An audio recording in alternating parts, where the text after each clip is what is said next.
بسم اللہ الرحمن الرحیم۔ 1,00,000 حج اور 10,000 قرآن پاک پڑھنے کا ثواب ملے گا جو 100 بار یہ کلمہ پڑھے گا۔ حضرت محمد مصطفیٰ صلی اللہ علیہ وآلہ وسلم نے فرمایا، محترم ناظرین، انسانی زندگی کا اصل مقصد اللہ تعالیٰ کی رضا کا حصول اور آخرت کی کامیابی ہے۔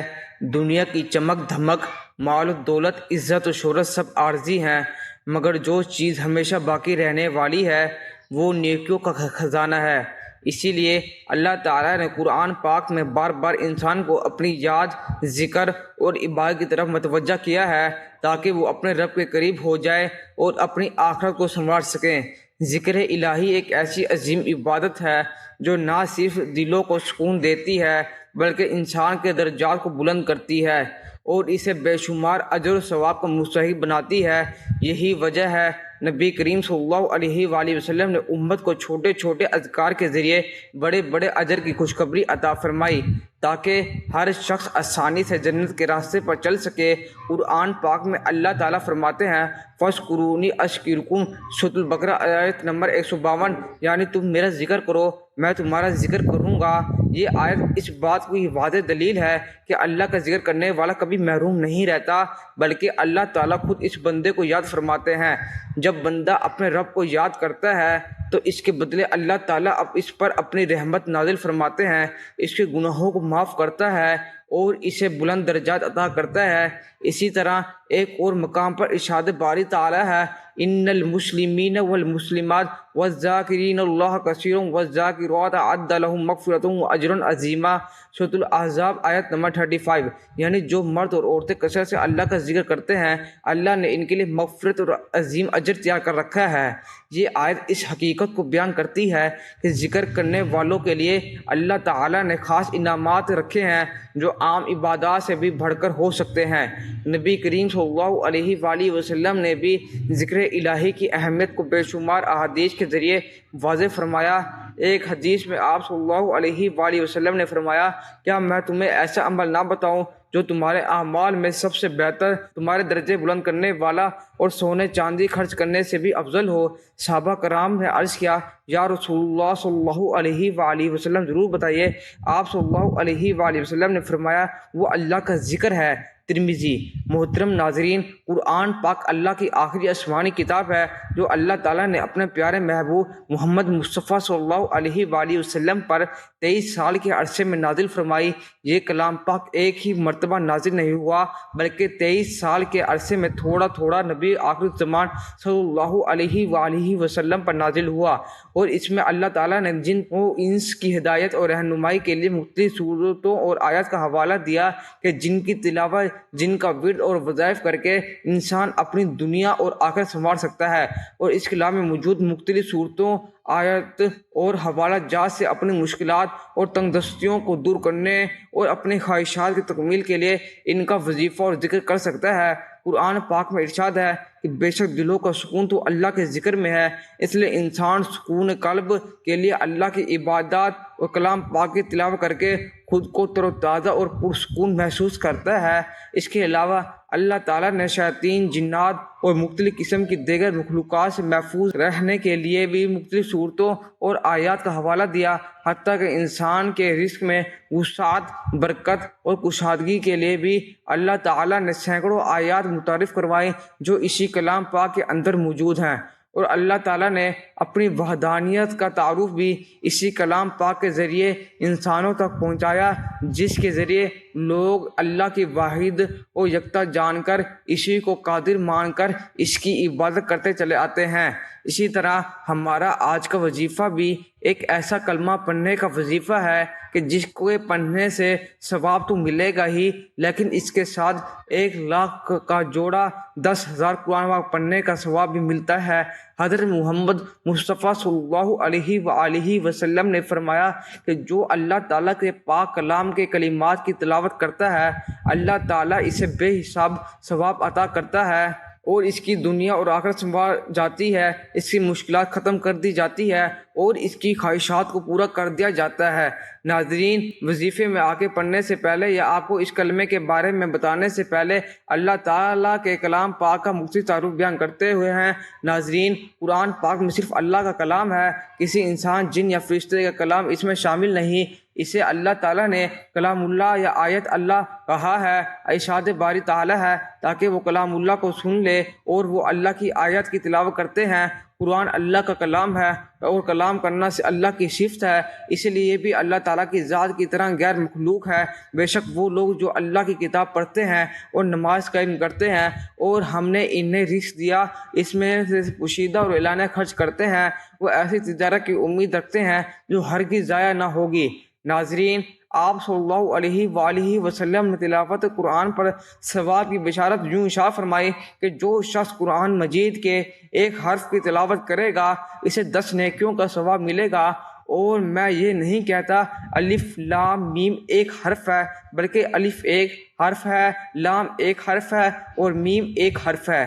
ناظرین، اللہ تعالیٰ کے بہت سے بندے ایسے ہیں جنہیں حج کرنے کا شوق تو ہوتا ہے لیکن وہ حج اور عمرہ کر نہیں سکتے کیونکہ ان کے پاس اتنا مال نہیں ہے، اتنی دولت، اتنے پیسے نہیں ہیں کہ وہ حج کر سکیں۔ اور دوسرا، اللہ جسے چاہتا ہے وہی حج اور عمرہ کرتا ہے، یعنی اگر پیسہ ہے بھی اللہ نہ چاہے تو وہ بندہ حج اور عمرہ نہیں کر سکتا۔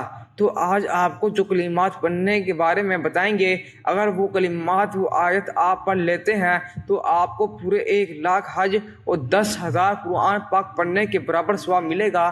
اسی طرح اگر آپ دن رات مکمل قرآن پاک نہیں پڑھ سکتے، یعنی چند ایک سورت پڑھ لیں یا کوئی آیت پڑھ لیں لیکن پورا قرآن پاک نہیں پڑھ سکتے، تو یہ وہ آیات ہے جن کو پڑھنے سے آپ کو حج بھی ہو جائے گا اور آپ کے قرآن پاک بھی ختم ہوں گے۔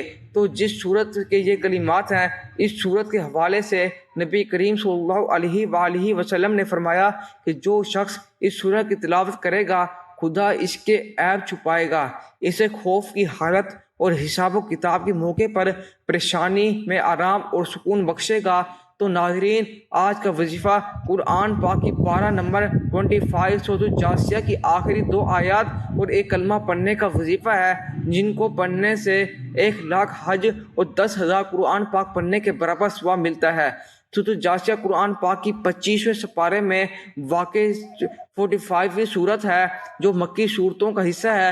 گھنٹوں کے بل بیٹھنے کے معنی میں ہے۔ 28ویں آیت میں قیامت کے دن امتوں کے گھٹنے کے بل جھکنے اور انہیں اعمال نامے میں دینے کے لیے ذکر کی وجہ سے ان کا نام جائزہ رکھا گیا ہے۔ یہ عمل کرنے والے سے رب کی ذات اتنا خوش ہوتی ہے کہ عرش الہی پر رب فرشتوں سے ذکر کرتا ہے، فرشتوں کو حکم جاری کرتا ہے کہ جاؤ اس بندے کی تمام رکاوٹیں، بندشیں دور فرما دو۔ اللہ والو، اگر آپ چاہتے ہیں کہ رب کی ذات آپ سے خوش ہو جائے، آپ کی نسلوں کو آباد فرما دے، تو یہ خاص وظیفہ اور ساتھ میں ایک دعا بھی آپ کو بتاؤں گا، وہ لازمی کر لیجیے گا اور ویڈیو کو آخر تک ضرور دیکھیے گا تاکہ آپ کو پورے وظیفے کی صحیح طرح سے سمجھ آ جائے۔ محترم ناظرین، اس وظیفے کو کسی صورت میں مت چھوڑیے گا کیونکہ رب کی ذات جب دینے پر آتی ہے تو نہ شکلیں دیکھتی ہے نہ اعمال دیکھتی ہے۔ رب کی ذات جس بندے سے راضی ہو جائے اس کی نسلوں کو آباد فرما دیتی ہے۔ اگر آپ بھی اپنے نسلوں کو آباد دیکھنا چاہتے ہیں، اپنے گھر سے بے سکونی کا خاتمہ چاہتے ہیں، تو یہ خاص وظیفہ کسی صورت مت چھوڑیے گا۔ یہ وظیفہ اتنا آسان اور مجرب ہے کہ اللہ کا کرشمہ آپ خود دیکھیں گے کہ کیسے آپ کے اوپر اللہ پاک کے کرم و نوازیوں ہونا شروع ہو جائیں گی۔ یہ وظیفہ سارے وظائف کا بادشاہ ہے۔ یوں سمجھ لیجئے کہ اس کو کرنے کے بعد آپ دیکھنا کیسے اللہ کی آپ پر رحمت ہوگی، کیسے آپ کے کام بنتے چلے جائیں گے۔ اس عمل کو کرنے والے کی زندگی میں آسانیاں پیدا شروع ہو جائیں گی۔ اس عمل کو کرنے والے کی زندگی سے مشکلات ختم ہونا شروع ہو جاتی ہے۔ اس وظیفے کو کرنے والے کے تمام بگڑے کام بننا شروع ہو جاتے ہیں۔ آپ کسی بھی بندش کا شکار ہیں، رکاوٹ ہے، آپ کا کاروباری مسئلہ ہے، گھر میں بے برکتی، بے سکونی و مایوسی ہے، تو انشاءاللہ اس وظیفے سے تمام مسائل دور ہو جائیں گے۔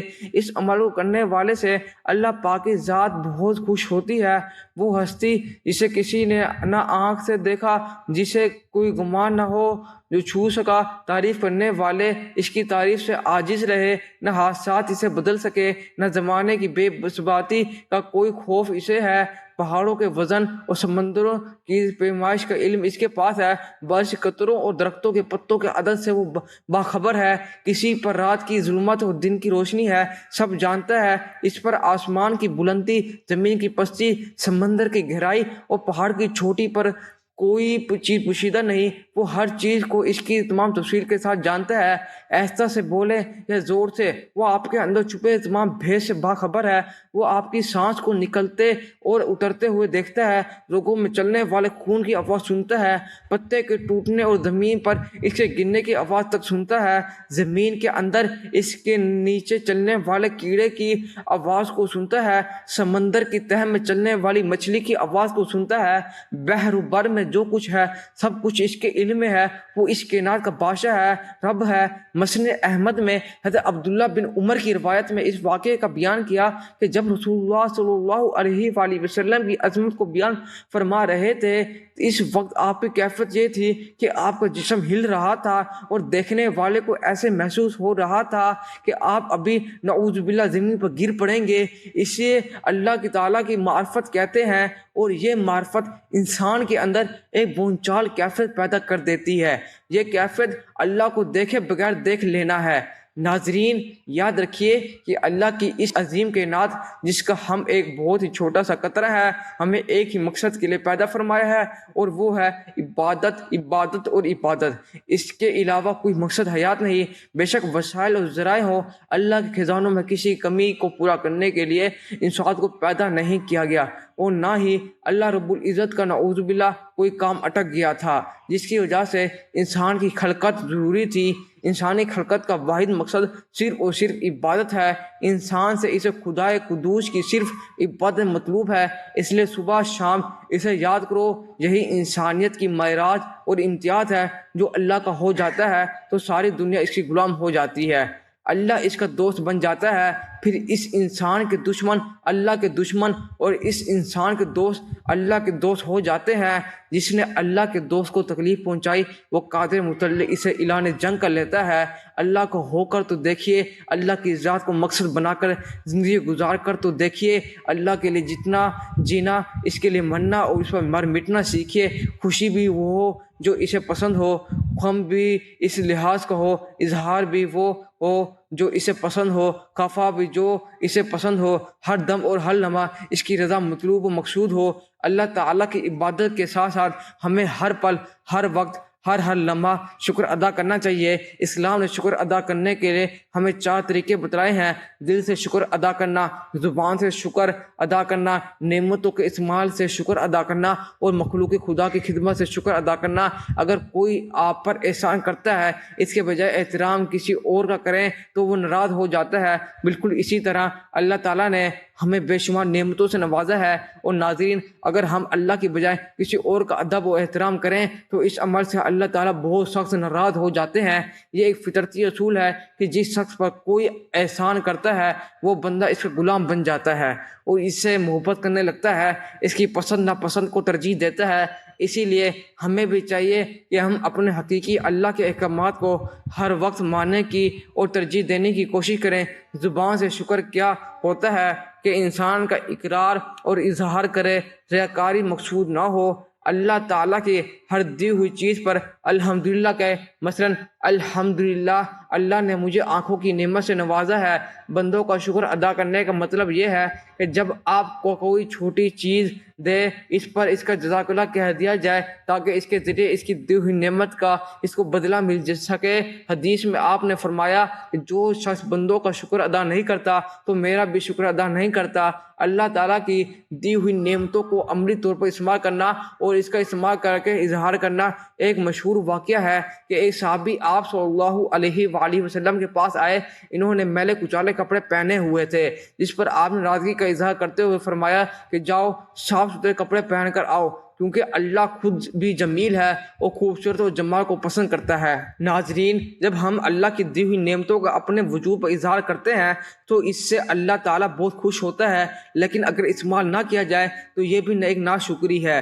محترم ناظرین، انسانی زندگی ایک بہت بڑا اور بنیادی وصف شکر گزاری ہے۔ شکر وہ عظیم صفت ہے جو بندے کو اپنے رب کے قریب کر دیتی ہے، اس کے دل کو نور سے بھر دیتی ہے اور اس کی زندگی میں برکتوں کے دروازے کھول دیتی ہے۔ اس کے برعکس ناشکری ایک ایسی بیماری ہے جو انسان کو اللہ تعالیٰ کی نعمتوں سے محروم کر دیتی ہے، دل کو سخت کر دیتی ہے اور زندگی کو بے سکونی اور پریشانیوں میں مبتلا کر دیتی ہے۔ قرآن و حدیث میں بار بار شکر کی تلقین اور ناشکری سے بچنے کی تاکید کی گئی ہے، کیونکہ یہی وہ راستہ ہے جو دنیا اور آخرت کی کامیابی کا ذریعہ بنتا ہے۔ اللہ تعالیٰ نے قرآن پاک میں شکر کی اہمیت کو نہایت واضح انداز میں بیان فرمایا ہے۔ ارشاد باری تعالیٰ ہے، لَإِن شَكَرْتُمْ لَأَزِيدَنَّكُمْ وَلَإِن كَفَرْتُمْ إِنَّ عَذَابِي لَشَدِيدٌ۔ سورۃ الابراہیم آیت نمبر 7، یعنی اگر تم شکر کرو گے تو میں تمہیں اور زیادہ دوں گا، اور اگر ناشکری کرو گے تو میرا عذاب سخت ہے۔ یہ آیت ہمیں یہ سبق دیتی ہے کہ شکر صرف ایک اخلاقی خوبی نہیں بلکہ نعمتوں میں اضافہ کا ذریعہ ہے، جبکہ ناشکری نعمتوں کے چھن جانے کا سبب بنتی ہے۔ ایک اور مقام پر اللہ فرماتے ہیں، فَاشْكُرُونِي أَشْكُرْكُمْ وَاشْكُرُوا لِي وَلَا تَكْفُرُونَ۔ سورۃ البقرہ آیت نمبر 152، یعنی تم میرا ذکر کرو، میں تمہیں یاد کروں گا، اور میرا شکر ادا کرو اور ناشکری نہ کرو۔ یہ آیت واضح کرتی ہے کہ شکر گزاری بندے کو اللہ کی خاص توجہ اور محبت کا مستحق بنا دیتی ہے۔ اسی طرح قرآن پاک میں ارشاد ہے، وَقَلِيلٌ مِّنْ عِبَادِي الشُّكُورُ۔ سورۃ الصبح آیت نمبر 13، یعنی میرے بندوں میں شکر گزار بہت کم ہے۔ یہ آیت ہمیں جھنجھوڑتی ہے کہ ہم خود اپنا جائزہ لیں، کیا ہم واقعی شکر گزاری بندوں میں شامل ہیں یا نہیں۔ ایک اور آیت میں اللہ تعالیٰ فرماتے ہیں، وَإِن تَعُدُّوا نِعْمَتَ اللَّهِ لَا تُحْصُوهَا۔ سورۃ النحل آیت نمبر 18، یعنی اگر تم اللہ کی نعمتوں کو گننا چاہو تو شمار نہیں کر سکتے۔ یہ آیت اس حقیقت کو بیان کرتی ہے کہ ہم ہر لمحہ اللہ کی بے شمار نعمتوں میں گھرے ہوئے ہیں، مگر اکثر ہم ان کو محسوس ہی نہیں کرتے۔ احادیث مبارکہ میں بھی شکر کی بڑی فضیلت بیان کی گئی ہے۔ نبی کریم صلی اللہ علیہ وآلہ وسلم نے فرمایا، مومن کا معاملہ بڑا عجیب ہے، اس کے ہر کام میں خیر ہے۔ اگر اسے خوشی ملے تو شکر کرتا ہے، اور اگر تکلیف پہنچے تو صبر کرتا ہے، اور یہ دونوں اس کے لیے بہتر ہے۔ مسلم۔ یہ حدیث ہمیں سکھاتی ہے کہ مومن ہر حال میں کامیاب ہے، کیونکہ وہ خوشی میں شکر اور غم میں صبر کرتا ہے۔ ایک اور حدیث میں نبی کریم صلی اللہ علیہ وآلہ وسلم نے فرمایا، جو لوگوں کا شکر ادا نہیں کرتا وہ اللہ کا بھی شکر ادا نہیں کرتا۔ ترمذی۔ یہ حدیث ہمیں یہ سبق دیتی ہے کہ شکر صرف اللہ ہی کا نہیں بلکہ انسانوں کا بھی ادا کرنا چاہیے، کیونکہ یہی شکر گزاری کا مکمل تصور ہے۔ حضرت عائشہ رضی اللہ عنہا فرماتی ہیں، نبی کریم صلی اللہ علیہ وآلہ وسلم راتوں کو اتنا طویل نماز پڑھتے کہ آپ کے قدم مبارک سوج جاتے۔ میں نے عرض کیا، یا رسول اللہ صلی اللہ علیہ وسلم، آپ تو معصوم ہیں، پھر اتنی عبادت کیوں؟ آپ صلی اللہ علیہ وآلہ وسلم نے فرمایا، کیا میں شکر گزار بندہ نہ بنوں؟ بخاری۔ یہ حدیث ہمیں بتاتی ہے کہ شکر گزاری صرف زبان سے نہیں بلکہ عمل سے بھی ہونی چاہیے۔ ایک اور حدیث میں نبی کریم حضرت محمد مصطفیٰ صلی اللہ علیہ وآلہ وسلم نے فرمایا، اللہ تعالیٰ اس بندے سے راضی ہو جاتا ہے جو ایک لقمہ کھائے، اس پر اللہ کا شکر ادا کرے، اور پانی کا ایک گھونٹ پیے تو اس پر بھی اللہ کا شکر ادا کرے۔ مسلم۔ یہ حدیث اس بات کو واضح کرتی ہے کہ شکر کے لیے بڑی نعمتوں کا اظہار ضروری نہیں بلکہ چھوٹی چھوٹی نعمتوں پر بھی شکر ادا کرنا چاہیے۔ اسی طرح ایک اور حدیث میں آیا ہے، جس شخص کو یہ پسند ہو کہ اس کی نعمت باقی رہے تو اسے چاہیے وہ کثرت سے شکر ادا کرے۔ بہقی۔ یہ حدیث ہمیں یہ بتاتی ہے کہ شکر نعمتوں کے تحفظ کا ذریعہ ہے۔ اسلامی تاریخ میں شکر گزاری کی بے شمار مثالیں موجود ہیں۔ حضرت سلیمان علیہ السلام کا واقعہ اس حوالے سے بہت مشہور ہے۔ جب اللہ تعالیٰ نے انہیں بے شمار نعمتیں عطا فرمائی، بادشاہت، جنات پر اختیار، ہوا پر کنٹرول، تو انہوں نے کبھی غرور نہیں کیا بلکہ فرمایا، ھذا من فضل ربی لیبلونی اشکر ام اکفر۔ سورۃ النمل آیت نمبر 40، یعنی یہ میرے رب کا فضل ہے تاکہ وہ آزمائے کہ میں شکر کرتا ہوں یا ناشکری۔ یہ واقعہ ہمیں سکھاتا ہے کہ بڑی سے بڑی کامیابی بھی اللہ کی طرف سے آزمائش ہے، اور اس کا صحیح جواب شکر گزاری ہے۔ ناشکری کی مثال ہمیں قوم بنی اسرائیل میں بھی ملتی ہے۔ اللہ تعالیٰ نے انہیں بے شمار نعمتیں عطا کی، مگر جب انہوں نے ناشکری کی تو ان پر عذاب نازل ہوا۔ قرآن پاک صفات میں وضربت علیہم الذلۃ والمسکنہ سورۃ البقرہ آیت نمبر 61، یعنی ان پر ذلت و محتاجی مسلط کر دی گئی۔ یہ ناشکری کا انجام ہے کہ انسان عزت سے محروم ہو جاتا ہے۔ آج کے دور میں بھی ہم اپنی زندگیوں میں دیکھتے ہیں کہ جب انسان اللہ کی نعمتوں کو نظر انداز کرتا ہے، شکر ادا نہیں کرتا، تو اس کی زندگی میں بے سکونی بڑھ جاتی ہے۔ وہ ہر وقت شکایت کرتا ہے، دوسروں سے حسد کرتا ہے اور اپنی نعمتوں کی قدر نہیں کرتا۔ اس کے برعکس شکر گزار انسان ہمیشہ مطمئن رہتا ہے، اس کے دل میں سکون ہوتا ہے اور وہ اللہ کے قریب ہوتا ہے۔ شکر کے 3 درجے ہیں۔ پہلا، دل سے شکر، یہ یقین رکھنا کہ ہر نعمت اللہ کی طرف سے ہے۔ دوسرا، زبان سے شکر، الحمدللہ کہنا اور اللہ کی تعریف کرنا۔ تیسرا، عمل سے شکر، نعمتوں کو اللہ کی رضا کے مطابق استعمال کرنا۔ اگر کوئی شخص ان تینوں طریقوں سے شکر ادا کرے تو وہ حقیقی شکر گزار بندہ بن جاتا ہے۔ ناظرین، ہمیں یہ سمجھنا چاہیے شکر گزاری صرف ایک عمل نہیں بلکہ ایک مکمل طرز زندگی ہے۔ جب انسان ہر حال میں الحمدللہ کہتا ہے، اللہ کی نعمتوں کو پہچانتا ہے اور انہیں صحیح طریقے سے استعمال کرتا ہے، تو اللہ تعالیٰ اس کی زندگی کو آسان، بابرکت اور کامیاب بنا دیتا ہے۔ اللہ تعالیٰ ہمیں سچا شکر گزار بندہ بننے کی توفیق عطا فرمائے، ہمیں ناشکری سے بچائے اور اپنی بے شمار نعمتوں کی قدر کرنے والا بنائے، آمین۔ تو ناظرین محترم، وقت کی نزاکت قوت نظر رکھتے ہوئے چلتے ہیں عمل کی جانب اور آپ کو بتاتے ہیں کہ آپ نے کون سے کلمے کو 100 مرتبہ پڑھنا ہے اور کن آیات کو اس عمل میں شامل کرنا ہے۔ تو جیسا میں نے آپ کو سورۃ الجاثیہ کی فضیلت کے بارے میں بتایا، یہ آیت بھی اس سورت کی آخری 2 آیت ہیں۔ اب اس کو کس طرح اور کس ترتیب سے پڑھنا ہے، یہ توجہ سے سن لیجئے گا۔ ناظرین، کوئی بھی وظیفہ شروع کرنے سے پہلے حضور کریم صلی اللہ علیہ وسلم کی ذات پاک پر درود پاک لازمی پڑھا کریں۔ تو یہ وظیفہ شروع کرنے سے پہلے درود ابراہیمی 1 مرتبہ آپ نے لازمی پڑھنا ہے۔ ثواب کے طور پر 1 مرتبہ میرے ساتھ بھی درود پاک پڑھ لیں۔ اللہم صلی علی محمد وعلی آل محمد کما صلیت علی ابراہیم وعلی آل ابراہیم انک حمید مجید۔ اللہم بارک علی محمد وعلی آل محمد کما بارکت علی ابراہیم وعلی آل ابراہیم انک حمید مجید۔ درود پاک پڑھنے کے بعد آپ نے سورۃ جاثیہ کی آخری 2 آیت پڑھنی ہے کہ جس کے پڑھنے سے 1,00,000 حج اور 10,000 قرآن پاک پڑھنے کا ثواب ملتا ہے۔ حضور کریم صلی اللہ علیہ وآلہ وسلم کا فرمان ہے، اور کوئی بھی وظیفہ شروع کرنے سے پہلے اور بعد میں درود پاک پڑھنے سے کوئی بھی وظیفہ، کوئی بھی کلام اس کی قبولیت میں شک نہیں رہتا۔ تو ناظرین، آیت کون سی ہے، اس کی تلاوت سماعت فرما لیجئے۔ سورۃ الجاثیہ کی آخری 2 آیت نمبر 36 اور 37 درج ذیل ہے۔ آیت نمبر 36، فَلِلَّهِ الْحَمْدُ رَبِّ السَّمَاوَاتِ وَرَبِّ الْأَرْضِ رَبِّ الْعَالَمِينَ وَلَهُ الْكِبْرِيَاءُ فِي السَّمَاوَاتِ وَالْأَرْضِ وَهُوَ الْعَزِيزُ الْحَكِيمُ۔ ترجمہ، بس تمام تعریف اللہ ہی کے لیے ہے جو آسمانوں کا رب ہے اور زمین کا رب ہے، سارے جہانوں کا رب ہے، اور آسمان اور زمین میں اسی کی بڑائی ہے اور وہی غالب ہے، حکمت والا ہے۔ آپ چاہیں تو یہ آیت دیکھ کر بھی پڑھ سکتے ہیں، بہت ہی کمال کی آیت ہے۔ اس میں اللہ تعالیٰ کی تعریف بھی ہے، اس کی بڑائی اور اس کی حکمت کا بیان بھی ہے۔ جو شخص یہ آیت یاد کر لیتا ہے اور چاہیے تو چلتے پھرتے بھی ان آیت کی تلاوت کر سکتا ہے۔ اس کی تلاوت، اس کا ورد کرنے سے انسان کی تمام مشکلات دور ہو جاتی ہیں، اس کے رزق وسیع کر دیا جاتا ہے اور اللہ کا محبوب بندہ بن جاتا ہے اور اسے ڈھیروں ثواب ملتا ہے۔ اس کے ماں باپ کو بھی ثواب عطا کیا جاتا ہے۔ اس کی تلاوت کرنے والے کو 1,00,000 حج اور 10,000 قرآن پاک پڑھنے کا ثواب ملتا ہے۔ اللہ پاک سے اپنی حاجات کو طلب کریں، انشاءاللہ اللہ پاک آپ کی حاجتوں کو پورا فرمائے گا۔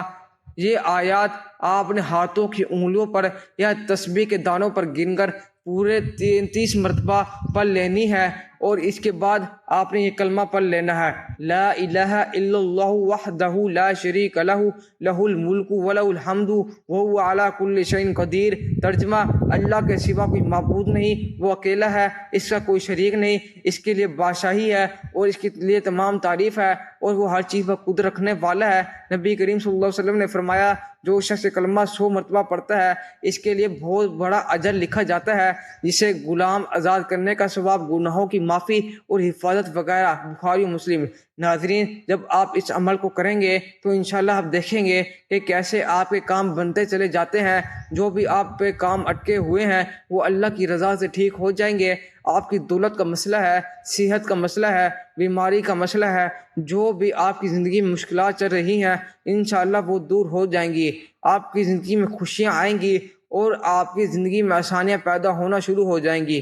لیکن آپ نے بھی اللہ سے لازمی مانگنا ہے کہ اے میرے اللہ، ہماری زندگیوں میں آسانیاں پیدا کر دے۔ اے اللہ، تو سب کا بادشاہ ہے، تو ہر چیز پر قادر ہے، تو میری مشکلات دور کر دے، میری پریشانیاں ختم کر دے، میری دعائیں قبول فرما۔ جو میری اوپر بندش ہے، جو بھی میرے اوپر رکاوٹیں ہیں اور اپنے فضل و کرم سے دور کر دے۔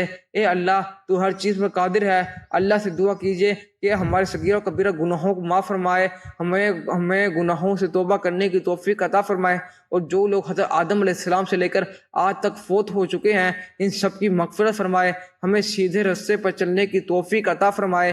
اور ناظرین، کوئی بھی وظیفہ جیسا کہ ہم اپنی ہر ویڈیو میں بتاتا ہوں کہ نماز کے بغیر مکمل نہیں ہوتا، تو آپ نے 5 وقت کی نماز بھی لازمی ادا کرنی ہے، اور حسب توفیق صدقہ بھی دینا ہے۔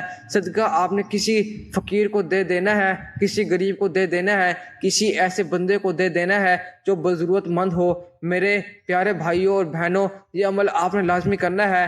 آپ نے اپنے رزق کے مسائل کے لیے، اپنی دولت کے مسائل کے لیے صدقے کی وجہ سے ہمارے رزق اور دولت میں اضافہ ہوتا ہے اور گھر میں برکت آتی ہے۔ اس کے علاوہ ہمیں یہ بھی پتہ چلتا ہے کہ مال خرچ کر کے ہی صدقہ نہیں دیا جاتا، بلکہ اگر کسی کو آپ سلام کرنے میں پہل کرتے ہیں تو یہ بھی صدقہ ہے، پانی پلانا بھی صدقہ ہے۔ اسی طرح صدقہ دینے کے بہت سارے طریقے ہیں، جیسے کہ 2 آدمیوں کے درمیان صلح کروا دینا، کسی کو سواری پر چڑھنے میں مدد کر دینا، کسی کو اچھی بات بتانا، نماز کے لیے آپ جو بھی قدم بڑھاتے ہیں وہ بھی صدقہ ہے، راستے سے رکاوٹیں اور پتھر کو ہٹانا بھی صدقہ ہے، دوسروں کو فائدہ پہنچانا، کسی کو دعا دینا، کسی کو پڑھانا یا کوئی چیز سکھا دینا، حتیٰ کہ کسی اچھی بات کا بتانا بھی صدقہ ہے، یا مسکرا دینا بھی صدقہ ہے۔